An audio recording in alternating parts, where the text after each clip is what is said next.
कु मतलब क वर्ग, अ मतलब अ, कु मतलब क वर्ग, अकु और ह मतलब ह ही, विसर्ग, विसर्ग ऐसे जो बिंदी होती है, निया, विसर्ग निया नाम कंठ है। विसर्ग ये जो है निया नाम, यह बस सूत्र बनाने के लिए प्रयोग किया गया है।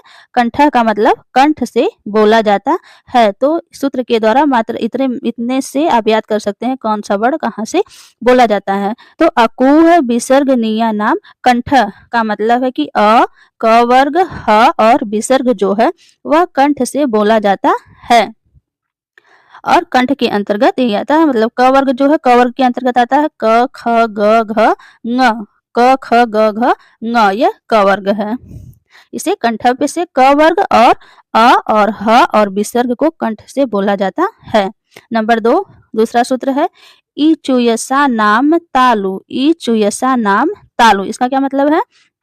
ई मतलब, और ये जो अ है यहाँ पे छोटा अ भी रहेगा और बड़ा अ भी आएगा।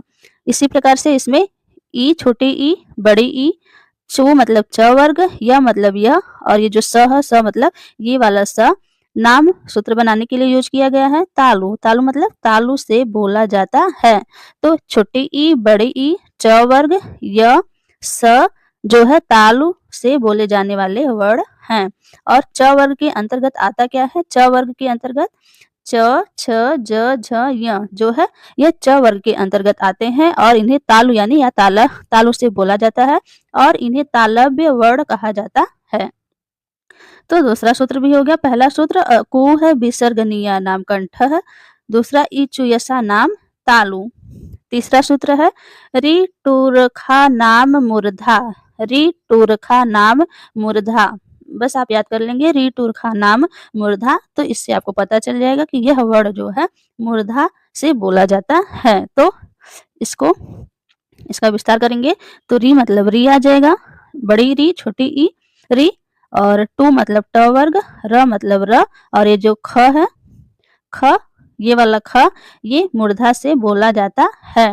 तो छोटी री, बड़ी री, छोटी री जो होती है ऐसे बनती है, ये है छोटी री, और बड़ी री बनाएंगे तो ऐसे बनाने के बाद एक और करेंगे तो वो बड़ी री हो जाएगी। तो ये छोटी री, बड़ी री, ट वर्ग, र और ख, ख वाला स जो होता है उसे मूर्धा से बोला जाता है। और आप लोग जानते होंगे कि ट वर्ग मतलब ट, ठ, ड, ढ, ड़ होता है। ट वर्ग के अंतर्गत ट, ठ, ड, ढ, ड़ आता है और इस ट वर्ग को मूर्धन्य यानी